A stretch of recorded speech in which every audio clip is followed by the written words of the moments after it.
variant of the COVID-19. Now, this is called Omicron or Micron, whatever that means, and it's also taking toll on us. According to the Ministry of Health, the numbers are rising again, but we just need to do what we can do, especially on top of the vaccination drive, of course, that we are emphasizing and talking about. We also need not to throw away the standard operating procedures that we have had and held on to from 2020 when COVID slept into this country. But here's where we are today. Now, conversation turns to Rosa Mushega, who is a special education resource specialist, here with me this morning to talk about professional development on students' achievement. You're very welcome, Rosa. Thank you very much for having me. Happy to have you in studios this morning, and here is where we are, live on UBC TV. Thank you. What do you do? So I'm a professional development resource specialist. So basically what it means is that I support teachers to support students, especially those who are high need students. They might have learning disabilities, they might have behavioral problems, or they might just be struggling with everyday learning. And so my job is to support them. I also work closely with parents, speech pathologists, psychologists, social workers, to make sure that students have a great learning experience and they achieve in their learning and they're successful at school. Okay, are you a professional teacher? Yes, I am, very much so. Okay, how long have you been practicing? I've been teaching for over 15 years. Over 15 years? Yes. In Uganda here or somewhere else? I've been teaching in Canada. That's where I teach. I'm currently a teacher there as well. Okay. Yes. Talk about Teaching for Success, which I think is the organization that you head or run. Yes. Yes. Is it here also? So Teaching for Success is a Canadian-based online business. Okay. So what we do and what our focus is to help teachers in Uganda to grow in their pedagogical skills. Yes. As teachers, we are lifelong learners.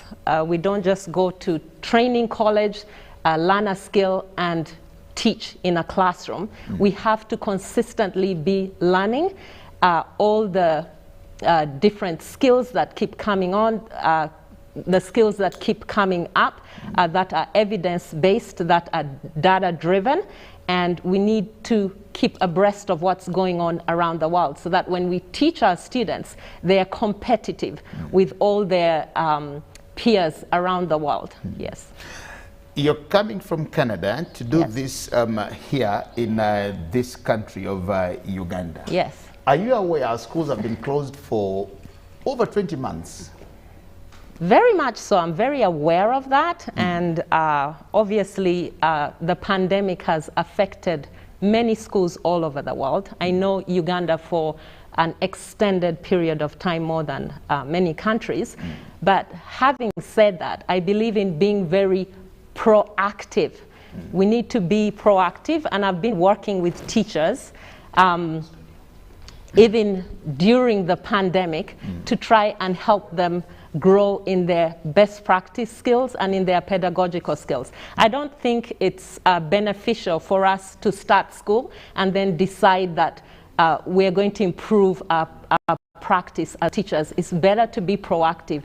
It doesn't matter how long schools have been closed. This is a time actually when teachers are out of the classroom that they could be working on their skills to improve them so that when schools are open, they are ready for our students. We have to take in mind that our students are not going to be the same level that they left. If you had a student who was, say, in S1, when we go back to school in January, they're not going to be at the S1 level. They would have most likely regressed. They haven't been reading, they haven't been doing anything educational. Some have, I know, but a majority of people haven't. So it's going to be a daunting task for teachers.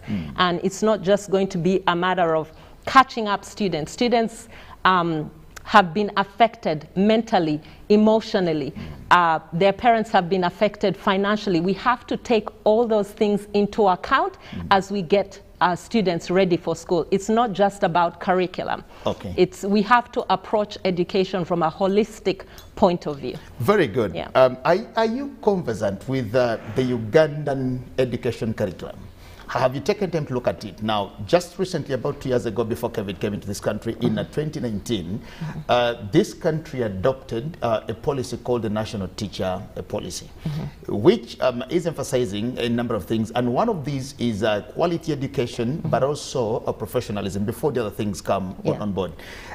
Looking at all that, and of course, the breaks with the COVID-19 and the disruptions, you just talked about it and said, yes, we've been out of school for quite a long time. And there are those who have managed to keep themselves abreast online, learning, studying, and doing all the things. And there are those who actually went into recess forever and said, we can only get back into learning or doing anything with class for as long as they tell us schools are open, we go back. Now, those, you wanted to note they're regressing. Yes. What do you think needs to be done, especially looking at our curriculum and the way it is and the way it is structured? Because I know that the way we do it here is not the way you do it in Canada. Well, obviously, curriculum is different in different countries. But we have to understand that education is not just curriculum. It's going to be very hard, obviously, to catch up the students. You just mentioned that those who haven't been studying are the ones who have regressed, but I beg to differ, right? Because even those who have been studying online haven't exactly been consistent, all right, because of data, how much it costs, and many things like that. In terms of the curriculum, I know that things have been changed. Some things have been removed from the curriculum to help students to catch up. I might not necessarily agree with certain things that have been removed, but you know, that is not the problem. With teachers, what is important is the way they teach. It is not just content. So what I want to emphasize is that we don't just have to focus on curriculum, okay? Because you can have the best curriculum ever, but if you don't have the right teaching skills and you don't approach education from a holistic point of view, because there are many things that affect a student's learning. It's not just curriculum, it's not just books, it's mostly how a teacher teaches in a way that students are engaged. So that is what's important, and that is what we focus on. Okay. You are talking and emphasizing on professional development, on students' achievement. The policy that I just talked to you about also emphasizes professional development for the teachers. Because we are coming from a background where when you go to school, qualify from a teacher college or a PTC or an NTC or university and get into class, then you do that forever without upgrading and doing all the other things too. Let's look at both angles of the professional development on the side of the students for their achievement, and also the professional development for the teacher. How do you harmonize this? Okay, so with regards to professional development, we first have to understand what is it? What's professional development? Now, a lot of people think that professional development is a teacher just doing workshops. Someone coming in either from outside an organization and teaching teachers different strategies. Yes, that is really important for us to do, but also what's important to understand is professional development is in many, many forms. It could be a teacher doing their own research. It could be a teacher in a conference, in a seminar. It could be a teacher doing a workshop. It could be a teacher doing online learning. So there are many ways that teachers can carry on with professional development in order to improve and strengthen their skills. Now let's look at how we connect that with student achievement. So once a teacher knows what's important, and to me what's really important is for our students to be engaged in learning. We don't want our students just to come to school to learn to pass national exams, because that seems to be the trend, okay? We want our students to come and learn and be students who have higher order thinking skills. They can think beyond the textbook, you know? They're taught in ways that are authentic and in ways that are related to real life, not just abstract learning.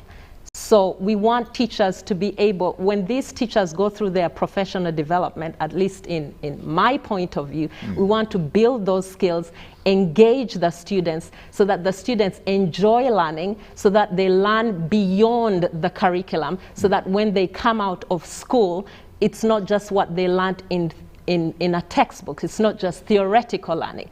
I would like to give an example of that so that the viewers can understand this better. For example, if I'm teaching a lesson on time, how to tell the time, I'm not just going to get my analog clock or my digital clock and say it's quarter past or quarter to or something like that. I'm going to first ask the students, like, why do we learn about time? How does time help us? You know, when do we use time?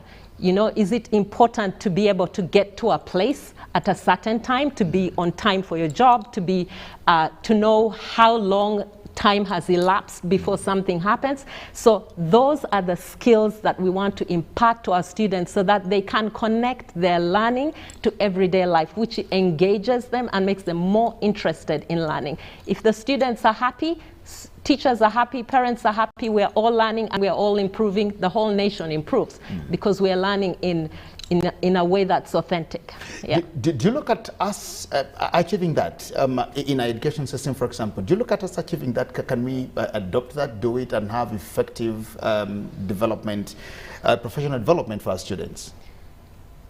Professional development, I'm focusing on professional development for our teachers so that our students can achieve. It's very doable.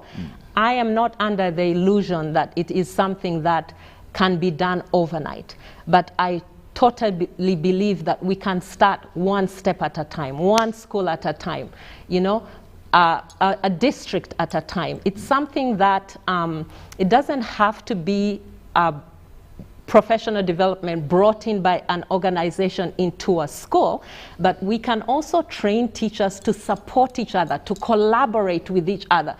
In a school, you have teachers who are really strong teachers, and you have some who are not so strong. So to get teachers to support each other, to observe each other's teachings, to buddy up with each other and gain experience in that way. So there are so many ways that teachers can improve in their teaching practice. And yes, to answer your question, it's very doable, but we have to be open to it. We have to understand what professional development is and not just think it's teachers in front of a classroom. We have to understand that, say, if you are teaching teachers technology, because I know a lot of schools are doing online teaching now. I mean, some of them, I know that most schools are closed, but some of them have been doing online teaching.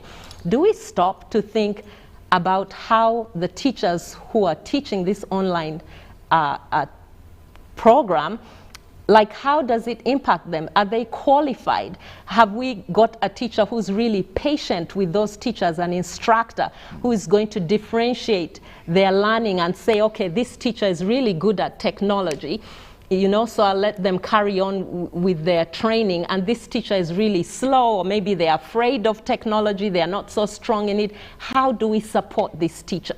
So we need to support our teachers just like we support students. And once we have teachers who are well supported, then the students as well will achieve because their teachers are stronger. Very important. Now, who is Teaching for Success doing this with to achieve it in this country? So Teaching for Success is a business that I started at the beginning of this year. Why did I do that? First of all, my heart, much as I don't live here, my heart is here. I am a Ugandan, you know, and I want to give back to this country. I did study here till the middle of my S4, you know, so I know a little bit about the education here. Its challenges, its achievements and all these things, yeah. Yes, so I know something about it from a student's perspective.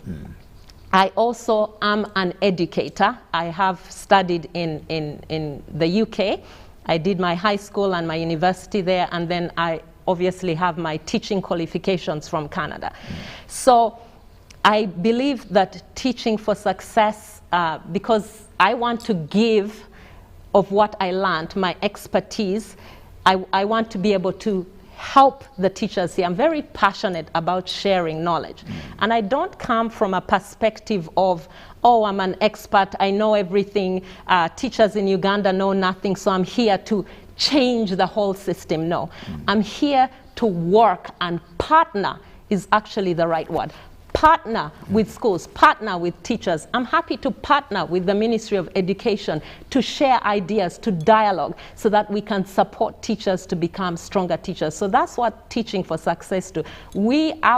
Because obviously I have my regular job in Canada, I can't be here all the time, but I can sacrifice my weekends to be able to teach online, which I do for free, may I say. Right now, I'm not charging anything for the work that I do, and some schools that I'm working with are really benefiting it. They're loving it. But what's really important and interesting is I'm also learning from them, because teachers here are strong, you know, they just need support. So I am also learning from them, they're learning from me, and we're all growing together. Very important. Yeah. Now, you also know very well that COVID has actually challenged us, and many of our teachers are buying out of the teaching profession. We've seen so many go into different businesses, and even when we plan on opening schools come January 10th, many might not come back to classrooms saying we are doing some of the businesses which are actually now more profitable to us than it is. But I also know that there are quite a number of things that negatively affect teachers' professionalism and performances. Yes. From your experience as an educator, what do you think these are, and how can they be addressed to help us get the best results out of them? I think teachers need to be valued. Valuing them. They need to be valued, because we need to understand that teachers are the building block of the nation, right? We would not have accountants, doctors, hairdressers, even go down to cleaners, accountants, would not have any profession without teachers. So number one, I would say we need to value our teachers. I don't want to go into talking about teachers' pay and all of that. That's not my expertise, right? My expertise is teacher development, so I won't really delve too much into that. Another thing is that I really welcome what the government did by introducing a policy to say that they wanted teachers to to train for 4 years to get a degree. I think that's really good, because teachers will be more qualified, and not to say that once you finish your degree, that's the be-all and end-all. You still have to continue building up on your skills. So I think that was really great. So that's another thing. Teachers have to be supported in getting further training, and obviously that takes money, right? So they need to be funded and helped and supported, because we are in a pandemic and it's really difficult. So those are the ways. Of course, transportation, not being able to collaborate with each other, teaching them ways to collaborate with each other. The administration, I also work with administrators, help teachers, treat them as part of a learning community, right? You don't have teachers, administrators, parents, and students. We're all a learning community. So when administrators are making decisions that impact students, that impact the school, let the teachers come in and have the discussion. Teachers are frontline workers in schools, so their opinion matters a lot. So we need to go to our teachers and ask them questions about, you know, what are they struggling with? Why do they think students are not learning? Why are students failing? Or why aren't some students growing in their knowledge and skills? You know, ask them, and then let's work together with those teachers to build the skills, because we just can't say, oh, the students are really low, so we're going to leave them there. No, teachers have to find whatever strategy it takes in order to help students. So my motto for my business is leave no child behind, Teaching for Success. So we don't want to leave any child behind. We want everyone, we want teaching and education to be equitable and everyone to move forward. Okay, well, that's very important. Now, coming back to the Ugandan context, for example, you notice that we now have a timetable for reopening schools, and we now know how we're going to take our children back to school from January until December. And when you look at that entire program or timetable, is we have just about 12 weeks of holidays, and all the remaining about 50 or 48 weeks, all those will be time at school. And you notice that you, the teachers, the frontline workers in education, are more with the children than the parents are. Where are the parents in this whole business of helping our children professionally for their own success? Where do we see the parents? Because much of their time is before you, the teachers, in classrooms. That is an excellent question that I would really like to address, because I feel a lot of onus is put on parents. We have to really understand that there are different kinds of parents with different kinds of educational backgrounds. Exactly. Okay? We have some parents who have never gone to school. At all? Yeah, at all. We have some parents who have maybe just finished primary school or secondary school, or we have some parents who, you know, they're brilliant and they're doctors and lawyers and whatever and researchers, right? So we have to be equitable in our approach as well. We can't put too much emphasis on the parents being like the third teacher for students. I totally agree that it's really important for parents to be involved in their children's education, right? There are many ways that that can be done. In some schools I've seen, not here in Uganda, but in some schools I've worked with, there's training provided for parents to be able to support their students. But basic things that parents can do is make sure your child is reading daily, okay? You don't have to have an education to do that. Make sure that your child is getting their work done. If their child does not understand their work, I think sometimes there's so much burden on parents, even those who are very educated, feel like they're doing the homework for their kids.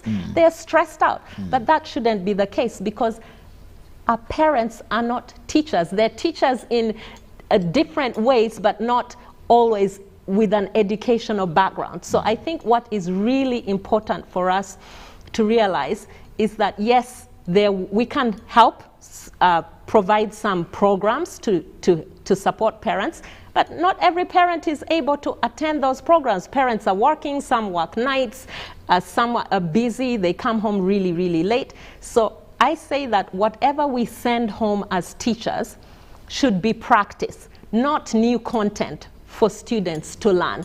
New content is supposed to be taught by teachers. What goes home for homework should be extra practice that students can work on independently.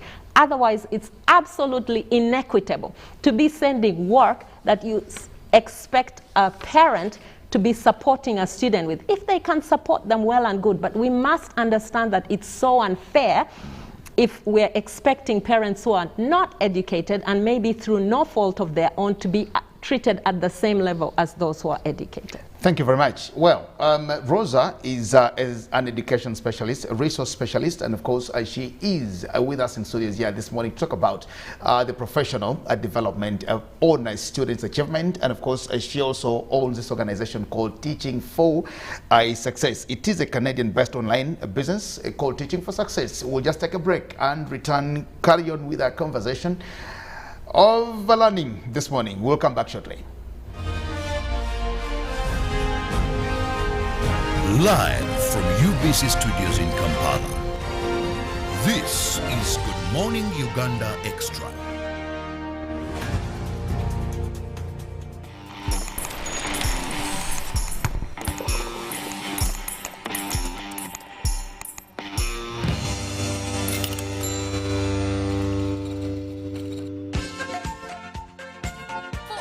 Shopping needs this Christmas, come to Capital Shoppers. We have a variety of items like gift hampers, foods, garments, cosmetics, and all sorts of drinks. Enjoy your shopping experience this festive season at affordable prices in our fully stocked branches in the following areas: in Tinda Stretcher Road, opposite Makere Business School along Port Bell Road, Duster Street opposite Nakasero Market, and Garden City on Yusuf Lule Road. To all our customers and suppliers, we thank you for your continuous support. We wish you a Merry Christmas and a Happy New Year. Stay safe, wash your hands, sanitize, and wear your mask always.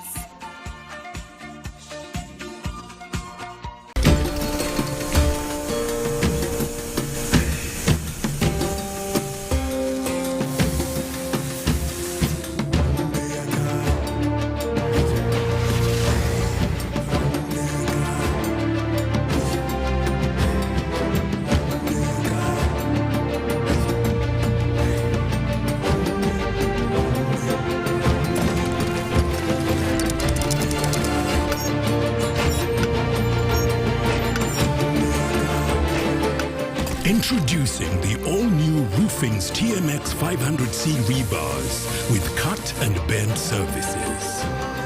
Roofing's strength of a nation. Raising voices. I feel happy when my father spends time with me. I hope all fathers will like my father. I want my father to reach out to all fathers. He knows how important it is to be a good father. I promise to help my father inspire other fathers to change. In this time of COVID, what is your promise to the children of Uganda? Because a violence-free childhood is everyone's right. Raising voices. Live from UBC Studios in Kampala, this is Good Morning Uganda Extra.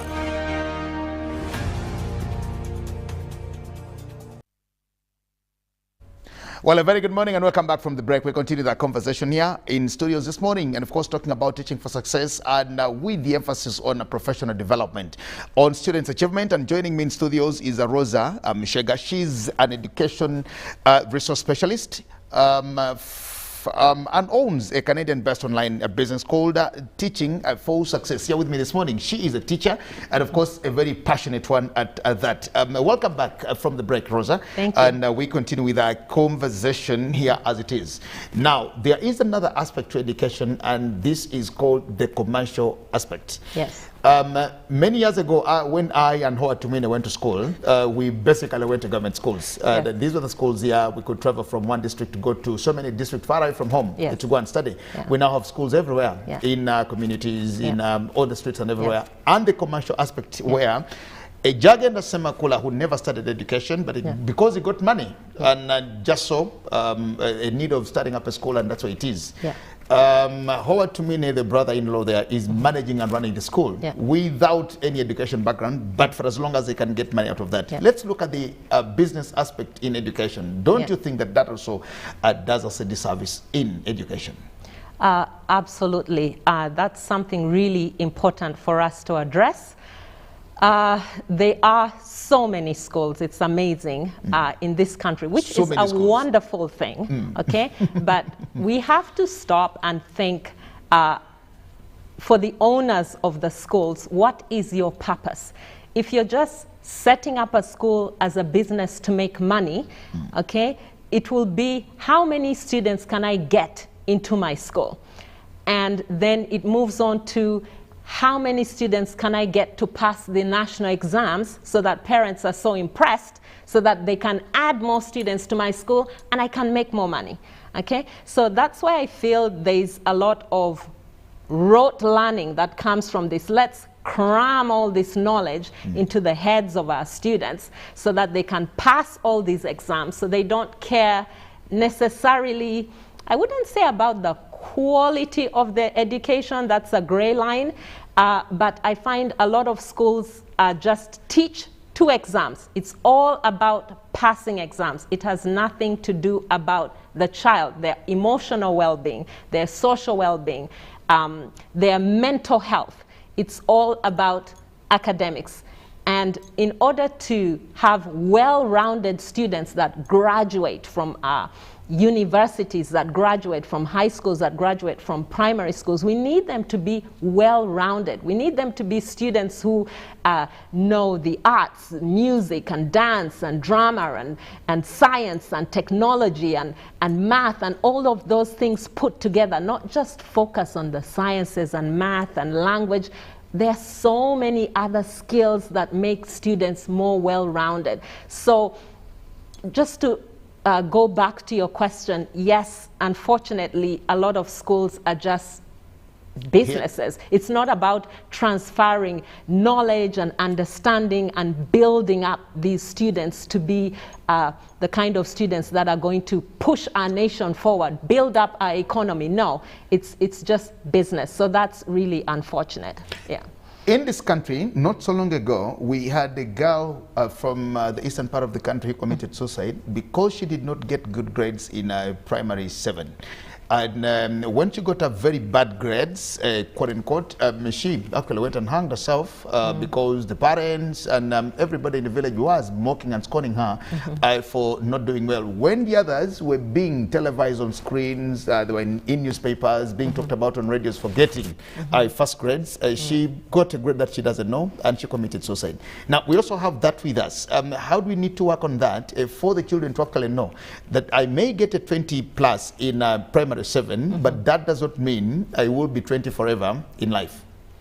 Okay, that is extremely sad, but right now this is for children. I hope that there are some young people listening to this program.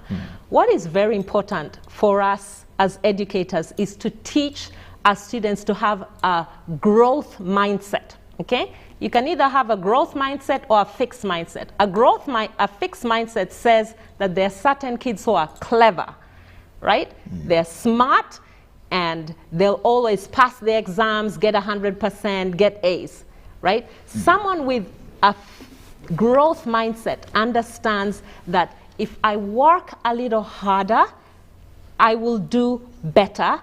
If I make mistakes, it's okay. I want every student in this country to know it's okay to make mistakes. The guy who made Mr. Edison, who made the light bulb, Thomas Edison, he did not create the light bulb in one day, okay? He made so many light bulbs. Maybe he put the wrong gas in the light bulb. He used the wrong metal for the filament. He used the wrong glass, the shape, and all of those things. It's after making thousands of them that he finally came up with the product that we have today.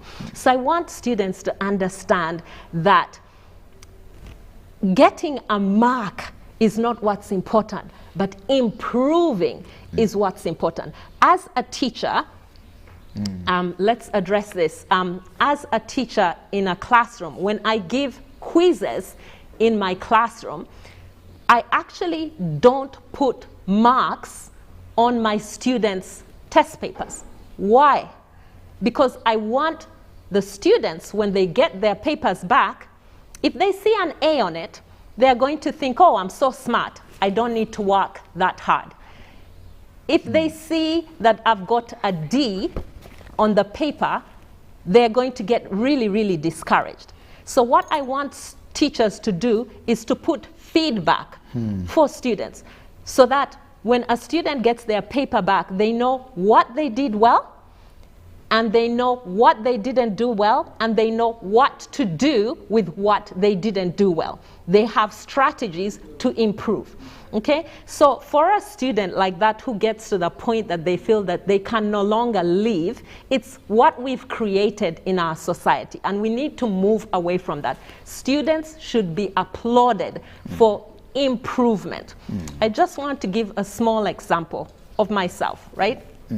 I went to Gayaza High School, the best school in the country, I must say. I went to Tororo College, the best school in the country, I must say. I beg to differ. And you went to a girls' school, I went to a boys' school. It is the best to me. And all the girls who come out of there, I must say, are brilliant girls. I'm not just talking about academically, but behavior-wise and in every way. So I'm really biased. So for me, in high school, I was awful at math, like many people. They say that, okay? I was one of those who got like 40%, 50% in math. You know, I thought, you know, I'm never going to achieve. But when I moved to the UK and continued my education in high school, I met a teacher, Mrs. Izmailovic. She was a Polish teacher, and she was the most patient teacher. She made me feel, you know, that I could achieve. Fine, I'm getting these low marks, but what is it that Rosa can do in order to improve? Not necessarily to get A and 100%, but an improvement. And because of her patience with me, her desire and allowing me to always ask as many questions, because sometimes in school students ask questions and a teacher's like, you know, be quiet.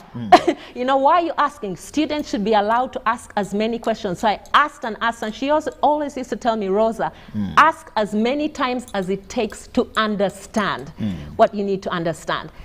By the end of my 1 year with Mrs. Ismailovich in math class, I excelled. This is from someone who used to get like 40%, 30% in math. And I did math for my A-level, and I ended up doing a math and statistics degree in university. You know, who could have thought that?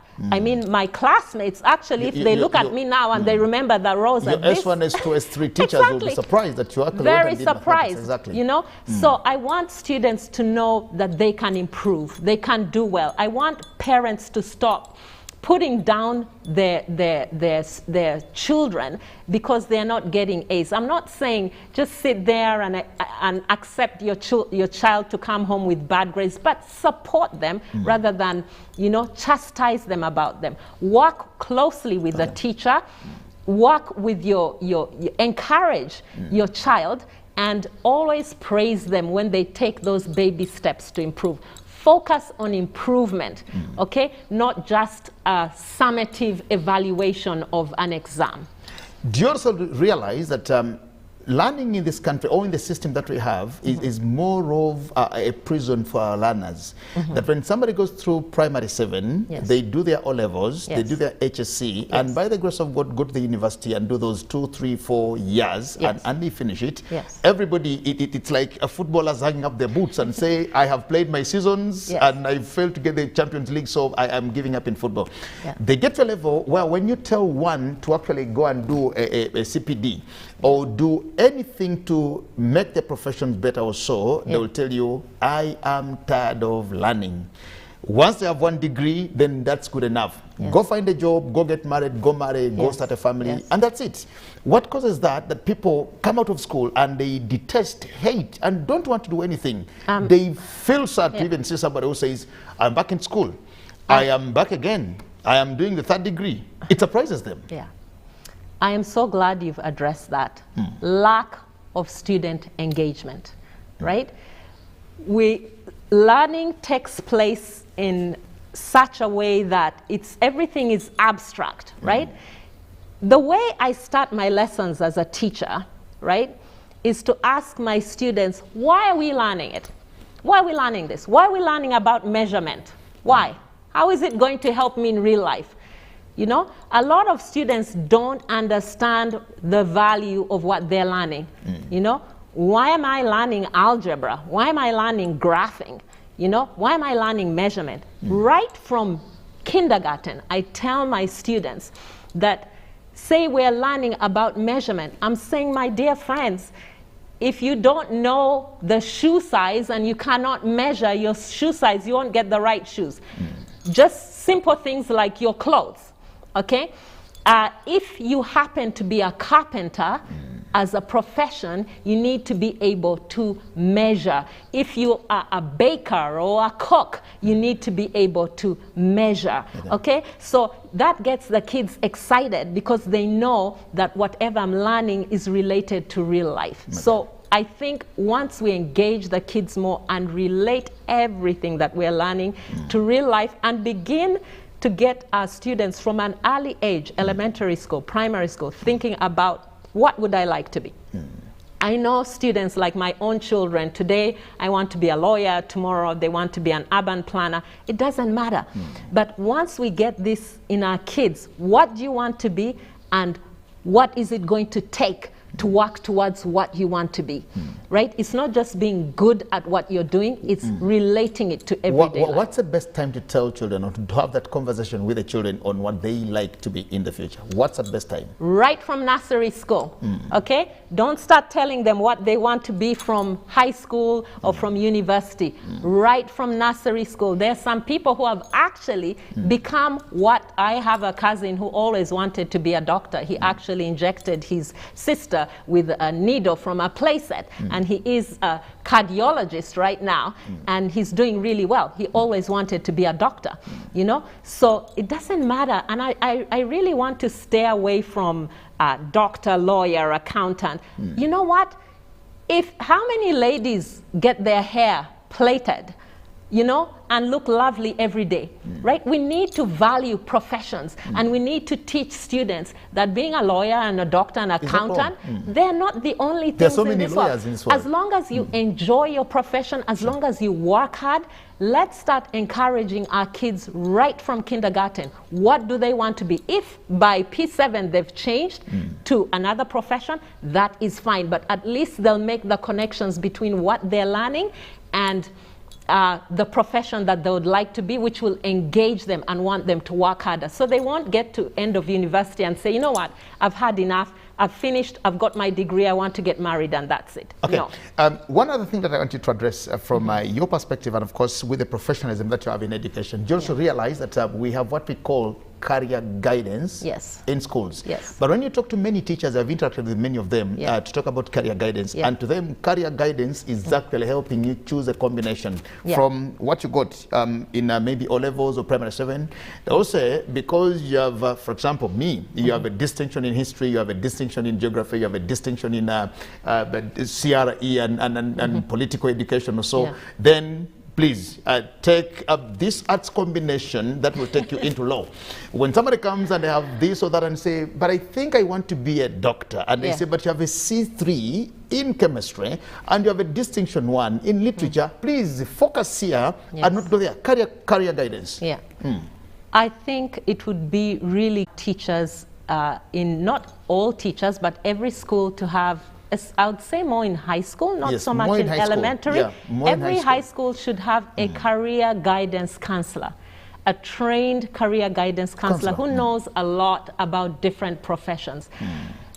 I don't want to come across as someone who's like, oh, let's come in, change the system, whatever. I know we've been like in Uganda, you have to do PCM to be, is it an engineer? You have to do PCB to be a doctor. PEM to do that. We need to move away from that, you know? Move away from just using one summative exam to decide what a student is going to be in future. Very good. Right? I find in the first world countries, they take into account in high school, their homework, their assignments, their projects, community service. So they get all these marks together at the end, especially counting, say, your S5 and S6. Count towards your final mark that will decide what you're going to do as a profession and what mark you're going to get. I might have woken up in the morning or been really nervous, you know, and I failed my exams. That does not mean that I didn't learn anything for my whole high school. Yeah, so I think we really, if there's any way, and I know that it's something that can't be done overnight, but for example, there's a university in Canada called McMaster. You don't have to have done sciences to do medicine. In that university? In that university. And people are doing medicine without sciences? Yes. You wouldn't do that anyway in this world. But, of course, you have to know like your basic biology, your basic chemistry, but they take people who have done arts to do medicine, you know? Historians like myself. Exactly. It's historians like you. So I think we need to move away from combinations and just leave things open, because your first year of university is pretty generalized. You're just getting to know university life, how lectures are taken, you're more independent in your learning, you're not relying so much on the teacher to do the learning for you. So I think we can move away from that. How to do that, I don't know. I'm not an expert in that area, I'm not going to pretend, but I think we can, you know, walk away from combinations to make things more open for students, careers more open, different courses open for people who have done different combinations. Okay, very good conversation. Finally, just before I let you go out of studios, I am reminded of one of the books that I read by Robert Kiyosaki, and the book says, why A students work for C students and B students work for government. Now, I don't know whether but of course I'm not an A student, I'm not a B student, and neither a C student, I'm somewhere. Now, Kiyosaki didn't even remember us, maybe I'm a D student or I saw, but Kiyosaki's book is very inspirational. Why A students work for C students. and B students actually work for government.